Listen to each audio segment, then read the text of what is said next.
One, two, three. Good afternoon, everybody, and welcome to the Podcast Super Friends Round 4.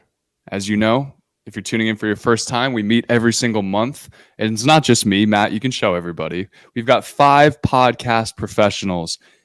We meet every single month as a mastermind group to discuss our businesses, issues that we're having in podcasting, and generally just to share knowledge. And then we came together and decided we need to take at least some of our conversations public. So that's what we've been doing for the past 3 or 4 months. We really enjoy it, and people get a lot of benefit out of it. So thank you so much for tuning in. I will kick us off with introductions.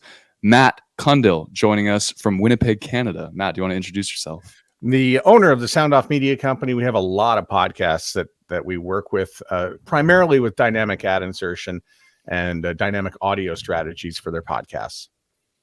Jag in Detroit. John Gay, Jag in Detroit Podcast. I believe nobody knows your story better than you, and I help you tell it. I specialize in creating branded podcasts and co-hosting shows with you to help highlight your brand. Ms. Catherine O'Brien. Oh, hi, everybody. My name is Catherine O'Brien. I have branch out programs in Baton Rouge, Louisiana, and I like crackles. And the king of Boston himself, David Yaz. Yeah, thank you, Johnny Podcast. David Yaz up here, Boston Podcast Network.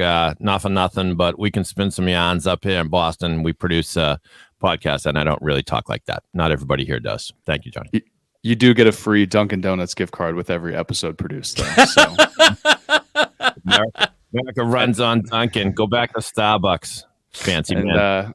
Rounding out the group, I am Johnny Podcast, based in Fort Worth, Texas. I'm also a podcast producer specializing in the audio and video space. So if you have a podcast and you need someone to put it together, you can reach out to any one of us, and we would be more than happy to help you. But we're going to kick it off. Fun fact, by the way, Johnny Podcast is actually his birth name. He was named before podcasts even started.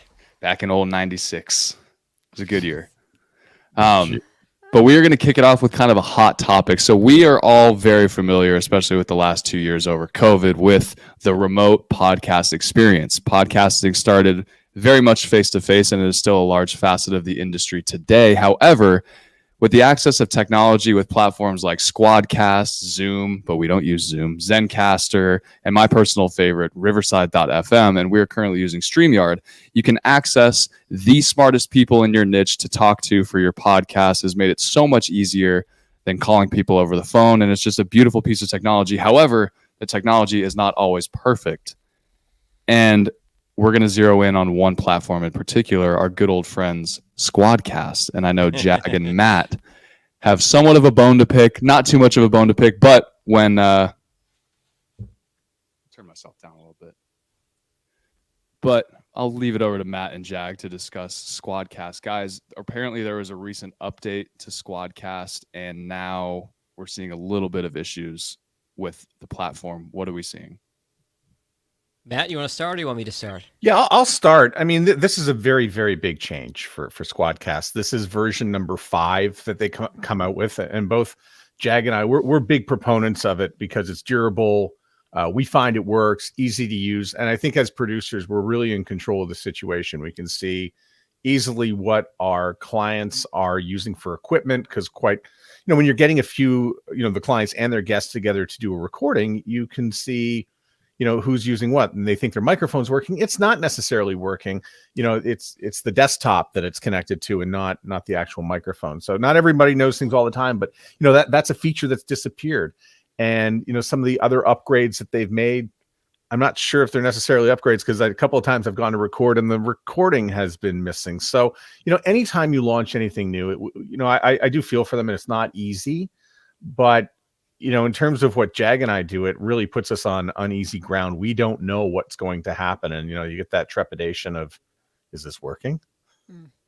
Yeah, I think when Matt and I were talking offline about this, we were complaining originally. He said, we made the comparison to when Facebook would change their news feed, and it's the "Who Moved My Cheese," and it's this is so different, and this is terrible, and I hate it, and I can't stand it. And we kind of had to look introspectively at ourselves and say, selves, is that what this is, or are these really issues with the actual performance? And yes, there have been issues with the performance. To Matt's point, it's harder to tell what microphone and speakers you're hosts and guests have selected. The interface is not as easy to use. I've had several guests complain about it. And again, I am a big fan of Squadcast. It's still my go-to platform. I think that there's not a lag time in waiting for the audio to upload like there are with other platforms usually. And I still like it, but I'm really fighting with it, and I want to dig in a little bit deeper, and I'm hoping to find out what the advantages to the latest update are, because I haven't found them yet. And Jag, you're what the kids would call a day one with Squadcast. You've been with them since the very beginning. You're in touch with their engineers a lot. And I know that you reached out to them and, made your concerns known, obviously. So if you as a podcast host or a producer are experiencing issues with a platform, always use that little chat box in the website. Jack, can you give any insight on what they may have said to you, or have they gotten back to you at all, if they're working on the issues? They've been super helpful, super responsive. So nothing but good things to say about the team over there. I did particularly call out the fact that you couldn't see how the input and output that the guests were using. It turns out you can, and that was addressed in a Facebook thread. They have a Facebook group support thread, also the support within the app. So many different ways to get in touch with them, and they're super responsive. So I will give them that. I think they're just some kinks and bugs to work out. For example, one thing that Matt and I found out the hard way is if you're in, say, Google Chrome and you're recording, and you open a second tab to look at your podcast notes or whatever else you're looking at while you're recording a podcast, the recording won't always take. If the Squadcast tab is not the active tab, sometimes that has caused an issue, and Matt and I have both run into that. So now I know if I need to look something up on the internet, either use my phone or open a separate window. But it's little things like that we wish they'd worked out before they rolled out the upgrade. And I'll just throw this question out to the group so we can get Catherine and David involved too. So one thing that we preach a lot, I guess I don't know how much we actually preach this, but the concept of double ending or double recording, because like Matt said, the issue that you run into, sometimes the podcast just doesn't record. And so a really easy backup that you can build into your process as a podcast host or a producer is actually having a second separate recording beyond the recording platform that you're using, whether it be Zoom, Zencaster, or whatever. So I'll throw that out to the group. Do you guys have any recommendations on double? Can I just one thing on that, Johnny, before we throw it to Catherine and David, is Squadcast is good, to their credit. They have a cloud recorded backup that's recorded online, and I've used that, but I also, to your point, record on my Rodecaster box here in my studio. So when you add in the primary recording, the cloud recording, and the Squadcast, I have 3 copies of everything. You don't want to get burned if you have a hard-to-get guest. Beautiful. So Jag goes above and beyond and goes with 3 recordings. I know that I personally also do 3 recordings as well, but that's not totally necessary. 2 is the absolute, 2, you're perfectly fine. So I'll throw that out to the group. What is everyone's thoughts on double ending? Do you guys have an easy way to go about doing it? I don't know if it's easy, but I'll start off by sticking up for the much maligned Zoom platform among this group. So Zoom won't give you the quality recording that Squadcast will, but there are pluses. It's reliable. I use the Zoom recording, the recording setting on Zoom as a backup. It is helpful because if you set your Zoom settings appropriately, you can record in different tracks for adjusting levels later and things like that. And also it speaks to Calendly. If you are a Calendly person and you want to book a podcast guest, it's just so easy that it automatically sets it up. The world does speak Zoom. So I would suggest there's no crime in using Zoom, and there are often things you can do to clean up that recording later if you want to use it. I typically record with the Zoom app, record on my Rodecaster, and then I record directly into Descript, which is an app I think we've talked about here on the pod. It's a transcription app. And if you get a clean recording and your Zoom person isn't in some crappy zone where they keep cutting out, then you can do just fine that way. Those are my 2 cents. And I would say, just to chime in on the Zoom, because of the pandemic, a lot of people are now familiar with Zoom in a way that they weren't before. And the advanced settings for audio do help a lot. So it's not completely a disaster, I would say, for using Zoom. I do want to go back to the user experience of some of these recording platforms. I love Zencaster. Johnny, thank you so much for turning me on to Zencaster. But one of the problems that I've run into is that you can't use it everywhere. So like I've had the recording is supposed to start at 5 p.m. and they're only then discovering the guest of the show is discovering that Zencastr is not supported on iPad. So then it just seems like a little bit of a just trying to pull everybody to go. That we're just trying to get some sort of backup, and that's always a little bit of it. Just doesn't feel as professional as this seamless podcasting experience that we want to offer. But I don't know, have I complained on these live streams before, or or have you heard my complaints? No, I think it was just to us. So I would agree. So it seems like Zencastr and Squadcast have that, or Zencastr specifically has that issue where it's not, you can't do it on every single platform, which is weird. I've had the same issue, which is why I actually migrated over to Riverside.fm.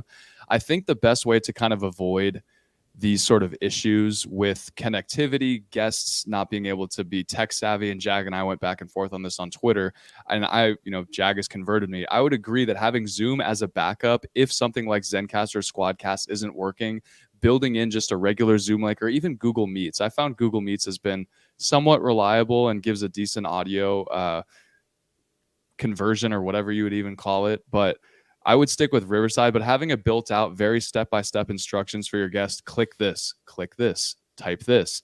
And again, with the Zoom, we all like to rag on Zoom. Zoom, you can get by on Zoom if you have a USB microphone to plug in. We're all using microphones here. If you were to plug this into Zoom, it's salvageable audio. And like David said, if you're using the Descript app, the studio sound, you can really salvage your audio. Or again, reach out to one of us, DM us on Twitter, Instagram, Facebook, wherever you can find us most. Catherine, you have something. I do. So this is my complaint that I don't know. Forgive me if it's a repeat here, is that what I'm concerned about is that there seems to be, as our podcast service providers want to upgrade things, they keep coming out with these new versions. Sometimes it seems like the improvements that they're making are simply cosmetic. And I do have to say, I see a lot of different SaaSes, software services, where they are definitely making things look cooler but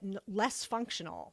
And I think that a lot of us would just really prefer to have the high quality, high function types of softwares that we use for our podcast production. That's really what we're looking for. I don't care if it's a giant red record button, as long as you can get it recording.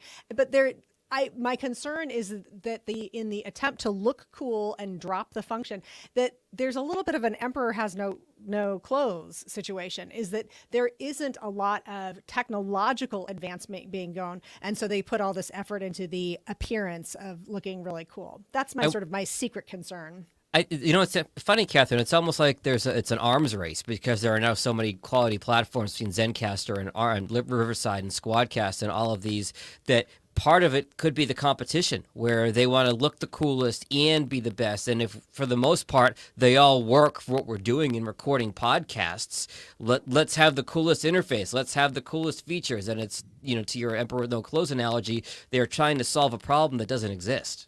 Right. I wish Zoom would come up with a podcast specific platform. That the fundamental difference between Zoom and these others is it's a lot harder to record the track locally in Zoom. You can have I'm thinking about a lot of DIY podcasters. You can go with one of the platforms we talked about that has better quality, Zencastr or Squadcast. But if you're a first-time podcaster and you've got this guest you're really excited about, and you get on and they're having technological problems, and then you start sweating and 5 minutes has gone on, 7 minutes has gone on, and there's something wrong with their microphone or whatever. That's why I recommend maybe start with Zoom, and that way it's more or less foolproof for most of America and the world to get on at least. But Zoom should step up, and who the heck knows? We'll complain. We'll complain about any platform. Give us a platform, we'll have some complaint about it. 4 out of 5 podcast producers do not recommend Zoom, but meet David, who is the one that will recommend it. I'm not saying it's the best audio quality. But I'm kind of run and shoot podcast producer. I try to focus on more of the big picture stuff. But I won't claim that it's the best audio quality, because it's not. No, but the world speaks Zoom. Right. That was That's true. And then the integration with Calendly is also Mm. That's I huge. think it's very huge. helpful. It also does it with my schedule once too. I think great thoughts all around. Matt, you were uncharacteristically quiet until just now. Did you have any closing thoughts on this segment before we move on to the next topic? No, you No? guys covered it all. Okay, so we've bitched and moaned. We all have issues with the remote platforms. Let's talk about something a little more positive that we all have a very special relationship with, is that podcast movement is coming up in 1 month in my backyard of Dallas, Texas. So we threw out podcast movement as a potential discussion topic. I think that why don't we have Matt kick it off, since he's spoken the least today. Matt, you and Catherine, I think, are the podcast movement veterans of the group. I don't know about Jag and David. Have gone a few more times, definitely more than me. I've only gone once. But Matt, can you tell us about your thoughts on podcast movement, why it might be beneficial for some podcasters, producers, basically anyone working in podcasting that has something to do with podcasting, why they should consider it? Well, it's great to get together and meet other people and like-minded people who are doing the things that you're doing, but it's really the ideas that you come away with when you go to an event like this. So, the ideas were coming in 2016, and then 2017 you go again, and then 2018. You're leaving with different things every time, but at the same time, podcast movement is also changing. Like, I think it's probably the first time I went, there was an awful lot of creators, and there's fewer and fewer creators, and a lot of the same people that we talk about often on this podcast who do attend this. So sometimes we don't spend nearly as much time in the sessions as we once did, but the sessions are still valuable. And I think and I have not had a chance to go through the session schedule to decide, okay, I'm going to be going here and then here and then here, because you want to intertwine it with the meetings that you're going to have as well. Because I think a lot of the action does take place, in the hallway. And podcast movement's always, it's always interesting the way that they put it together. If you were to take a look at the coffee budget, I think it's very eye-opening to see what the coffee budget is for, to get these podcasters alive and kicking at 9 a.m. for the early morning sessions, as it were. And I think one of the things that's a real turnoff is that you do want to avoid when you look at the schedule is who's going to be pitching. And listen, the podcast movement, Dan and Jared, who put it together, they're very, very conscious about, please do not pitch. And they make it clear when you're going to come on as a speaker, do not pitching as a speaker, not necessarily as an attendee. Yeah, this is really about education, right? This is an educational conference, and people do come to learn, and a lot of people's hearts are in the right place, when it comes to teaching other people. Yes, you're going to get pitched when you go through the exhibitor area, and but you're also going to meet and come away with good people. And I think the best thing about podcast movement is coming away with the ideas. Let's talk about potentially people that are in our shoes, people who may work with clients in podcasting, not necessarily the DIY podcasters. And Catherine, as the resident second in command with podcast movement experience, do you feel that it is valuable for people that are potentially not in this group, but still either produce podcasts or work in podcasting in some way? They can use this as a networking tool to either find more clients or sort of just expand their reach and get their foot further into the world of podcasting. Okay, well, I'm going to slice up your question there a little bit. So I would say finding clients, probably no, because the people who are going to podcast movement are either doing a podcast or they are otherwise represented in the podcasting industry. That's what I've found, maybe just with the people that I'm meeting. I'll say this. So I started going to podcast movement the second conference that they had, and this will be the first year that I'm not going. So just a disclaimer on that. So I've gone all those years. I've only missed 1 year that they've had it in person. And I'll say this, the biggest transition that I have seen in podcast movement is that the first year that I attended, so many hobbyists, people who were doing hobby podcasting, they were doing it for the love of it. They wanted to get more into podcasting. It wasn't quite developed as this podcasting industry. By year 4, all those hobbyists gone. I didn't meet one person who was just as a hobby for fun doing their podcast. So I always kind of lean back on, okay, this is how we've seen things shift.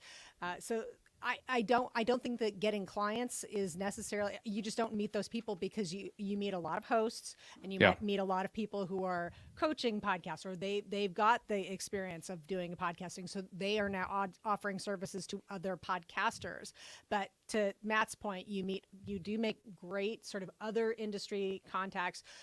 We all met at Podcast Movement, and you do get a little bit of a bead on what is happening in the industry. You get a lot of valuable information. There are plenty of times I get information from the Podcast Movement that sort of serves me for that next year when I'm talking to my own clients, when I'm helping clients set up shows, when I'm sort of planning ahead. I fall back on a lot of the information that I got at Podcast Movement. I think what's great about Podcast Movement is now they have tracks, and this is probably different from when Johnny, Catherine, when you guys started going. But I've just pulled it up here in a another Chrome tab. And we're still recording. Yeah, somehow. Didn't take the whole show. There are 9 tracks given what your role in podcasting is. There's a creation track, an industry track, a marketing track, monetization, technical, a society, culture, and advocacy track, audio fiction track, branded content marketing track, and a podcast growth track. So you can kind of focus your attention on one of these areas if you like, and then you can also sort of bounce around between them. So that's been really good about it. And I'll tell you, my brain needs a break at the end of Podcast Movement, because there's an old episode of Married with Children where Kelly Bundy goes on a game show and she says, "Daddy, I'm full," because they've been filling her head with too much information. And this is the same idea. I will have a spiral notebook and I will fill it. And then I usually need a day or two to decompress afterwards because there's so much information that you can glean depending on how involved you want to get. All great thoughts on Podcast Movement. David, I'm going to kick it to you. Can you talk about, as we round out this topic, can you talk about the social networking aspect of us all meeting each other, joining this mastermind group, the benefit that we've gotten from it in terms of helping each other with business issues, client issues, marketing our businesses, growing our businesses? How helpful has that been from your perspective? It's been okay. No, I think I object, Judge Ito. He's leading the witness. But no, yes, it's been fantastic. And that is, if you are someone that does what we do, or maybe you're a podcast editor or somehow involved in working with clients that have podcasts, it's great to be there, because otherwise we would be on this metaphorical island. And we got to talking about some of the challenges that we have that we share. And that's just fantastic. I mean, in general, I think Podcast Movement it's a little bit of everything. It's not, podcasting is still, I still feel like much of the industry still is making, pardon the French, making shit up. That's what I say all the time about podcasting, even though it's however old it is, 15 years old or whatever it is. But so you can't go expecting to learn, like, here's what you first do in here's how you monetize, here's how you market. You're never going to get that sort of black and white education. And sometimes you'll walk into a session thinking it's one thing and it'll be kind of off, or be like, this doesn't apply to me. But then the next session, all of a sudden you'll be like, this stuff is great. And you're writing down. So I, like Matt, try to like come away with, half a dozen good ideas that are really going to inspire you, and hopefully meet people, because it is a relatively easy place to meet people, because you got your opening line, hey, tell me about your podcast, and everybody will. And then you meet people in different markets, different things going on. That to me is what's great about it. Beautiful. So if you're interested in Podcast Movement, just Google Podcast Movement Dallas 2022. You can learn more information there. They have ticket prices, all that good stuff. We will all be there, save for Catherine. She will be there with us in spirit. Maybe I'll carry her around one day on FaceTime and just have her with the guys when we're all hanging out. But we are doing this episode we called it the charcuterie board episode. We didn't have really one large topic that we wanted to dive into, so we're just going to be hitting on a bunch of different things. And the next thing comes from our very own Matt Kundle. Summer downloads, benefits of launching a podcast during the summer, and planning for the fall. Matt, can you flesh out that idea a little bit for us, and then we can kind of just take the ball and run? Yeah, so at the Sound Off Media Company, we launched a podcast featuring Maureen Holloway and Wendy Mesley, who are Canadian broadcasters. We did it, launching in the middle of June when things are slowing down, and it's kind of a strange time to do it, but it's also a great time to do it. And it's because a lot of other large podcast companies, they're taking breaks, they're disappearing, they're shutting down a little bit for the summer, and it really opened the door for us to land some good chart spots on Chartable, get a lot of downloads and get a lot of attention. While other people are kind of shutting down, we showed up. And I thought, okay, that's good. The other thing, though, is that these companies that I mentioned that have shut down, they're going to be coming back with their product and their stories come September. You almost have to relaunch it again. We're going to have to relaunch it again in order to keep a good standing in and amongst the competitive podcast space. What do you mean by a relaunch? So we launched our show tomorrow. Yeah. It's launched on July 19th, and then September 1st rolls around. How would you encourage someone to do a quote unquote relaunch? I would encourage everybody to reset their shows come mid-August to Labor Day. Okay. Everybody's relaunching. You're sending kids back to school. Summer is over. New habits are starting. New year. The second new year, as it were. So, I mean, every podcaster needs to look at that as being, okay, here's what's coming up for fall, and really getting a piece of their media pie as they get set into a new school year. I mean, let's face it, kids in school and NFL football, for instance, all those things really do mess with the media clock. Happy New Year. Happy New Year is right, every September. I did see a couple of podcasts that have pod faded, or at least not in production anymore, that started to go back up, the Apple charts. And I took a look in, and again, these are people right now who are off for summer. They're going to, whether it's they're on vacation, on a train, on a plane, cabin, lake, whatever it is, but they've decided to listen to a podcast for the summer. So I have seen a few shows that have pod faded, jump up the charts just because it's summer. And from a production standpoint, for people that are working in the industry, working with clients, Jag, David, Catherine, I'll throw it to the three of you. I personally have seen sort of a slowdown in the number of clients approaching me on wanting to start a podcast during the summer. It happens every year for the last 4 years that I've been doing this. I'm curious to hear what your experiences are. Are you actively out there looking for clients during the summer? Because we know that less people are out there podcasting, so we want to find the most motivated person. How are you going about thinking about that? I can think it can cut either way. I have people now that are approaching me that my sense is they've picked this time strategically because the rest of their business is slowing down, and they figure that now's a nice time to turn their attention to planning something and looking ahead for marketing. Others definitely like taking the summer off and putting it off. And some people I'm talking to now are even saying, this is something I'm going to budget for next year, which I'd rather they do it sooner than that. But hey, if you want to plan out, 5 months or so, terrific. So I would say, don't write off podcasting, because sometimes people consider it like in a total different bucket from the rest of their business. There's this is an unsexy comment that I'm about to make, but July 1st is the start of the fiscal new year for a lot of businesses that we work with. So they finally have their money, they're ready to spend it, they're ready to go for it.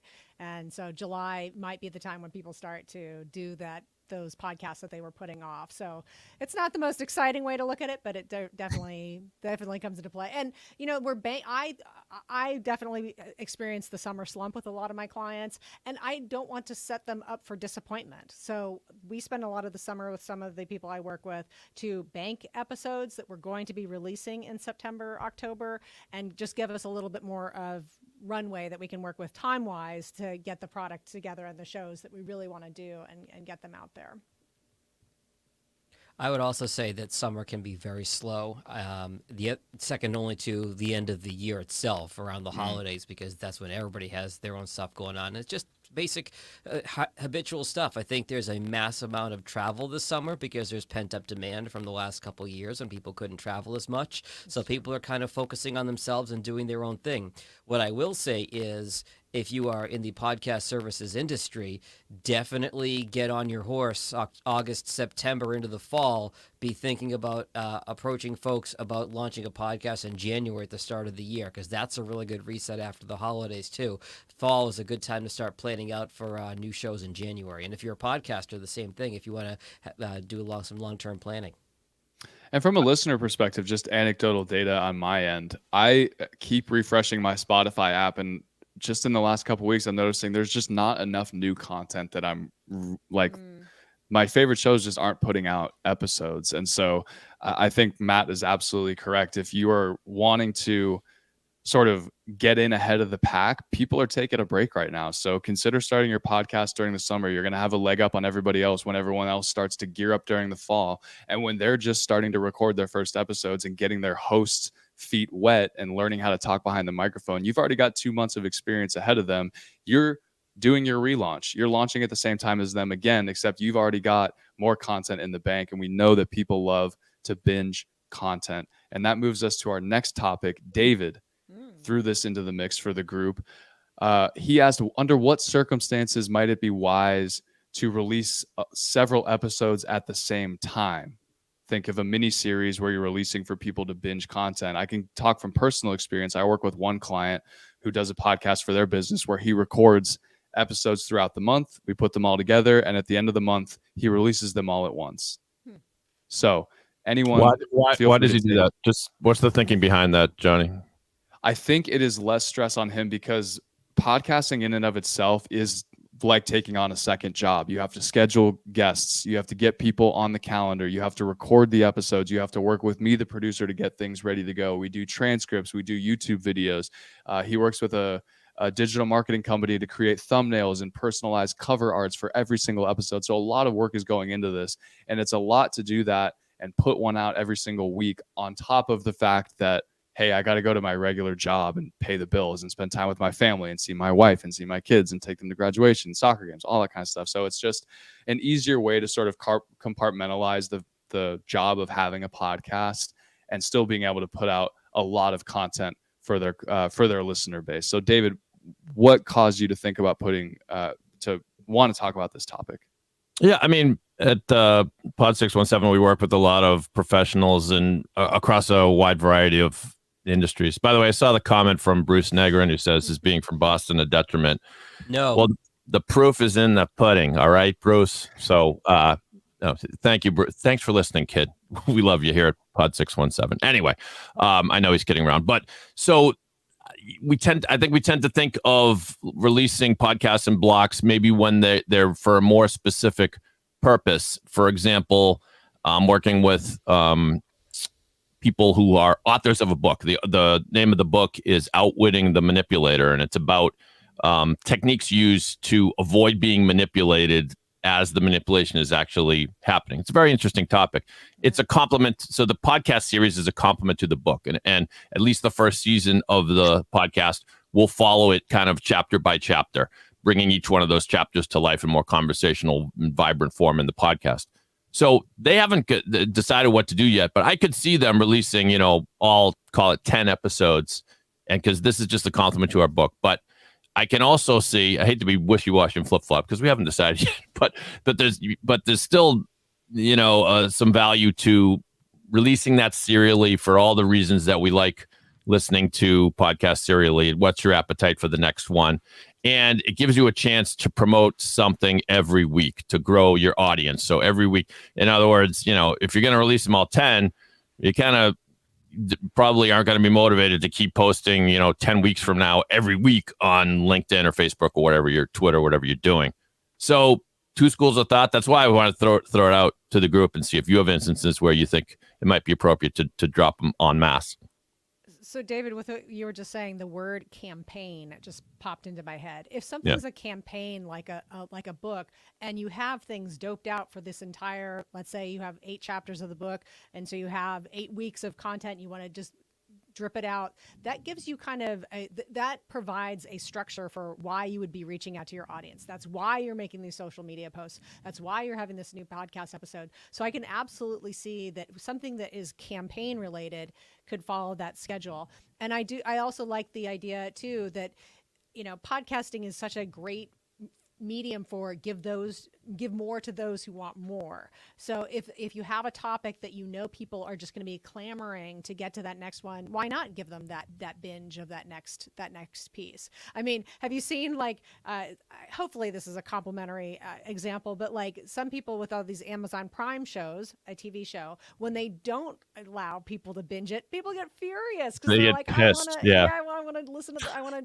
get the whole thing at once. Give me my instant gratification. in. So Yep.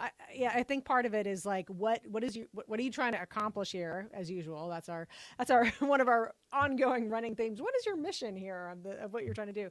But also is really to just kind of know what you're giving to people, and how can you accomplish it? How can you help them accomplish that? Yeah, and it's possible that a lot of podcasters, their goal is not, as counterintuitive as it sounds, is not to build an audience. It might be a resource to your clients. Let's say, let's say you just want to get out this 10-part series on, retirement planning, and you want that on your website. Well, then there's nothing wrong with releasing them altogether. But I'll be quiet now. I already. It's a branding tool at that point as well, Dave. You mentioned financial advisors, which I have several of those as clients.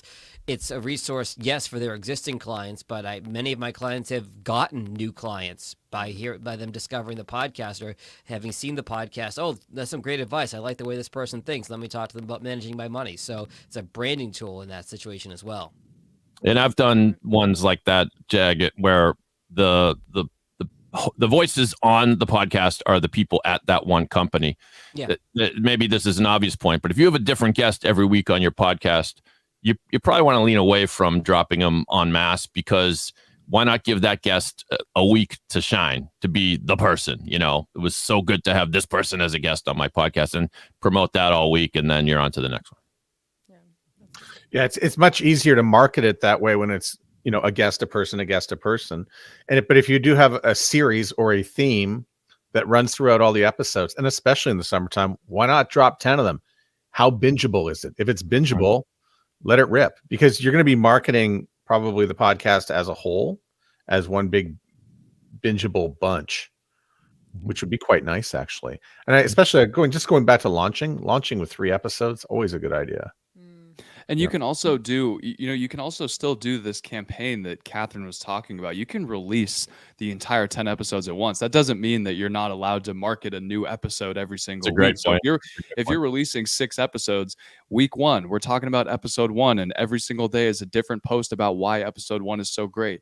Week 2, by the way, episode 1 is still there, and 2, and 3, and 4, and 5, and 6. You're still highlighting a different episode every single week. So the marketing campaign doesn't go out the window just by the fact of you're taking this track of releasing them all at once. But we've hit on this word marketing, and people were saying campaign and marketing. And I think this segues into the topic that I actually threw out to the group, was short form content. Mm-hmm. We're talking video clips, TikTok, Instagram Reels, audiograms, basically what, as podcasters, this is something that I've been thinking about the last couple of days, is we are so fortunate. There's long form content and there's short form content. There is a whole audience of people that love podcasts. For one, I can sit through a 3-hour podcast, no problem. If it's something that I'm really interested in, I have no problem listening through that whole thing. There is a whole world of people that can't do that. It's Gen Z. It's people coming up, the younger generations that are growing up right now, younger millennials. They love TikTok. They love Instagram Reels. They love swipe 60 seconds, I laugh, swipe 60 seconds, I laugh, and they can do that for hours. Where we're fortunate as podcasters is we can take long form content and we can throw all of that, hundreds of hours of content that we have recorded, into the short form space. The people in the short form space, they can't take their content. They can't take 60 TikToks and cram them together and turn it into a podcast. They're stuck on that side of the pond, versus us. We have a big freaking yacht and we can go back and forth and play in both spaces. So I'm curious. I know I've been going on a spiel, but do you guys, what are your guys' thoughts on, in terms of what content people should be pulling from their podcast to use as the best possible clips? Because what we're really doing here is we're marketing our podcast to a whole new audience, a whole new set of social media users to these other platforms. I think a little bit of it is like, and Matt and I from our radio background he'll probably agree here. It's like taking a morning show promo. It's like taking a 30-second clip from your morning show. You want to have a highlight. You need to have an in and an out. You need to start the clip at a point where it's not going to be foreign to somebody who's just catching it from that point, and you have to have a good out. It's either got to be a good laugh, it's got to be a really salient point, it's got to be the end of a thought. as opposed to just cutting it in the middle. So yes, short videos really are the way of the world right now because we all have the attention span of goldfish. That YouTube is now doing YouTube Shorts to compete with TikTok, which competes with Instagram Reels, and so on and so on and so on. So having that short form content is a great way to market your podcast. You're not necessarily going to get somebody to click a link and listen to your podcast from that, but you're creating awareness, and you can get those reps in of, hey, they see the name of the podcast enough times, they might check it out. So I would agree with what Jag said, to the point where when you threw this idea out this morning, Johnny, I think I'm doing my YouTube strategy wrong for the Sound Off podcast by putting up the graphic on YouTube and letting the entire show play. I'm probably better off with a shorter clip of 1, 2, maybe 3 minutes that people will watch to the completion, that is really entertaining, that I can repurpose onto the blog page. And the reason why I think that is because my latest episode features exactly what Jag was talking about, a morning show host personality who said something really super funny that had a punchline that felt a lot like a morning show promo. And of course, he did a morning show for many years, so that's what it was. And I said, why am I not just running that? Because that's the real gold. Why am I bothering with putting the entire show up on YouTube? I'm still going to get, the SEO. Why not both? Why, if podcast is being discovered, podcasts are being discovered and listened to on YouTube, why not use the short clip to promote it? And then if people are consuming the content on YouTube, the long content is there if they want it. I'll tell you why, because there's just not enough hours in the day to do all the things that we would like to do.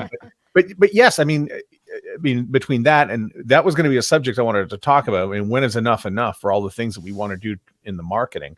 And so I know we threw out the, the reels and, doing TikTok, but yes, short videos are really the future for this. And again, you don't need to get people listening to your show, but the recognition is wonderful. Yeah, it's all about bringing on new people to discover who you are. Essentially, we're all becoming brands, and it's a great way to reach a whole new audience. And to Matt said something really interesting. There just aren't enough hours in the day. And just like that, there are people out there that pay us to produce their podcasts for them because, again, there aren't enough hours in the day. There are people out there that specialize exclusively in pulling out the butcher knife and just chopping your podcast up and creating really bright, flashy, colorful, short form pieces of content from your podcast. You've got everything already. You don't have to do anything more. You just have to find these people. And if you check out my newsletter that I put out this morning, there's a great company, a group of kids that I just met last week called Authentic Marketing. And it's authentic, but instead of IC at the end, it's IQ. You can find them on Twitter. They specialize in this exclusively. I don't know of other people that are doing it, but I'm sure you can outsource it to Upwork, Fiverr. You can hack your way around it. But I think it's something that too many people are leaving on the table, and they shouldn't be. Can I have a very pertinent tweet that I liked this today that was about this very subject from Amy Woods, who does Content 10X. She wrote a book about how to repurpose one piece of content 10 different ways, and she's been very, very helpful in the podcasting world. And she said this: remember this, short form content and long form content serve different purposes. Short form attracts people, new audiences, but also those who kind of already know you. Long form adds value, goes deeper, and satisfies established fans. And I thought, wow, that really could not be said better, in my opinion. I agree. Johnny, can I ask a related question kind of Absolutely. to the panel? Okay. It'll be in the form of a hypothetical. It does sort of build upon something you just said. I do a music podcast called Past Tens, and we're quite proud of it. A lot of work goes into it, and we have a loyal audience that is always giving us great feedback. It's a music nostalgia podcast. Anyway, end of plug. But the question is this, and I think there's a lot of podcasters out there, and a lot of our clients are facing this question. You get up to, call it, 300 downloads per episode, or somewhere between 200 and 1,000 maybe, and you're very proud of yourself, but that's not going to satisfy you, or maybe it does. I mean, there's nothing wrong with that. But let's say you do want to get up into 10,000 downloads per episode, and let's say further, you had this magical intern that showed up one day and said, "I'm going to work for free. I'm going to work for 20 hours a week for you." Okay. So, not quite full time, but 20 hours a week. That's a lot of time. would you use that intern to, I'll give you a few options here and then you can go other, to one, create things like video content, audiograms, video clips, and other things that look very appealing on social media and just blast those out, according to some pre-planned schedule? Would you put that intern to work trying to get terrific guests, like headlining guests, or like, music stars that you can get on the show? Or would you use that intern to book you, being the hosts of the show, on other popular music podcasts to sort of capitalize on their audience? Those are the three I thought of. Maybe there are others. I'm curious to hear what you guys would do. I think it depends on the individual. If the person was a music head, like they just know everything about every aspect of music and they love it, it's their passion, then I would put them in the guest space because they're going to know who to get on your show. If they're just someone that's really interested in working with you, and they're a younger person, I would have them go to work on creating extra content to help market my podcast. So are you saying, all things being equal, all the things I mentioned in a vacuum? In a vacuum, I would probably have them do the first thing. I would have them doing the extra work that I don't have the time to do to help put my podcast that's already, all the content that I already have, to get it out in front of more eyeballs. Jag? I would agree with the content piece. There are so many ways, to Matt's point from a moment ago, to create content. So many platforms, so many different things you can do across platforms. If I had an infinite amount of time in the day, I'd probably do that, but I don't. And having somebody that could do that, and also maybe even a good point for our listeners and viewers today might be A/B test a bunch of stuff. Yeah. Try different social platforms, try different styles of videos, try many different things. You don't possibly have time to do all these different things. See what gets you the most traction consistently. And when you find out what that is, focus your attention there.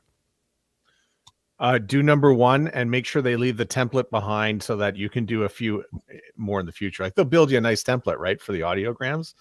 And right. If it's easy enough, then, and some of it can be automated now. I mean, Headliner does some automation. I think the script is becoming a little bit easier with it. It can be a pain in the ass to go and get the clip, but I think if there's one job that you're going to do, is really, you do need to go and choose your own clip and then give the clip to said person to put together. Yeah, you do want to do that well. And now we're back to your original question, Johnny, and that is that when I do an audiogram for a client, you want to be able to, in a way, being as busy as we are, we want to be able to do it as short amount of time as possible. But take some care with those things. Don't just because some guy's an expert in, I don't know, macrame. Don't pick a sound clip that just explains like how he got into macrame. Like, pick something where he uses a colorful turn of phrase or something, right? I do like the captioned audiograms because that'll catch your eye, I think, quicker than a non-captioned audiogram. Stop the scroll. All about stopping the scroll. Stop the scroll, right? And make sure that there's a slide at the end that tells you where to find the podcast, because a lot of people don't, and it's like, well, you got to have the link somewhere. So, but Catherine, you didn't weigh in on that. Yeah, Catherine, weigh in on there. Yeah, so you guys have missed the boat here. 20 hours a week in all the hip bars, coffee shops in the Boston area, just talking up your show. This has to be an attractive person, and you have to really plant it, and they have to say, "Oh, this new podcast I was listening to, everybody," and then pretend that they're just talking to the person across. Everybody's going to start listening, and it's going to be a word of mouth campaign in the streets, guerrilla marketing. I see no problem with this at all. Well, you have to have a stipend for the coffees and the cocktails that this person will be consumed. So, yeah, just to put that out there. And so they have to be older than 21. Yeah.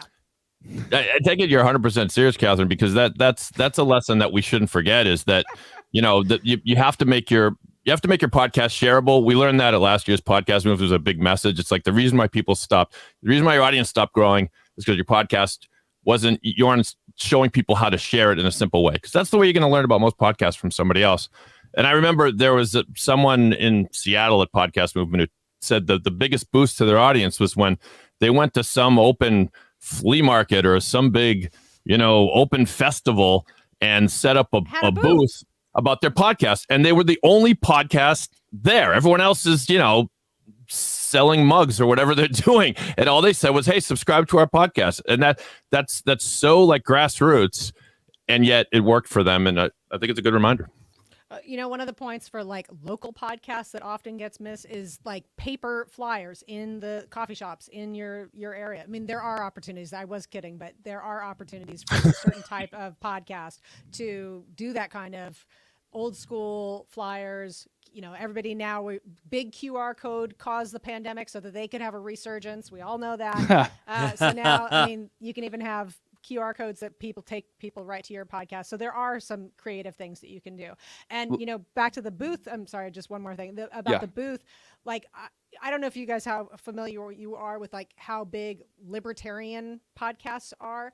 Well, Freedom Fest is happening. There are several podcasts that are actual sponsors of Freedom Fest. They have exhibitor booths because that is a niche where the podcasting is really taking off. They have that audience. They are doing that booth in there and really connecting with new audience members. Fish where the fish are. Catherine, you guys just hit the nail on the head, and I'm going to spell it out in kindergarten level language. If you're going to be doing the guerrilla marketing in-person stuff, who is your ideal listener? Who is the one? Where do they hang out? What do they like to do? Go to those places. Don't just cast a super wide net. Be very deliberate with your time. Like Matt said, we don't have all the time in the world to be doing all this kind of marketing extra work. So if you do have extra time to actually get your boots on the ground and go market your podcast, go to where the people are most likely going to be fans of the type of content you're putting out. Think about the bars, the nightlife, the events, like Catherine said, that are happening in the area. I think those are fantastic. To round out this topic, you mentioned Headliner. Where else can you actually go to actually put these types of shorter form contents together? I used Veed.io. That's Veed.io. Matt mentioned Headliner. Are there any other places people can go? I use the script is starting them.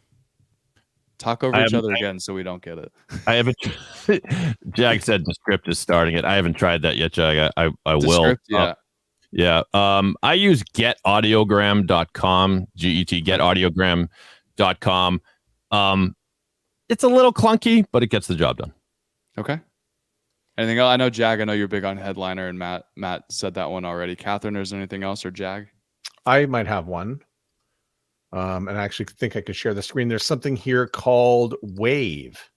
Oh, yeah. Wave is a good one. I've used that too. It is good. WAVVE.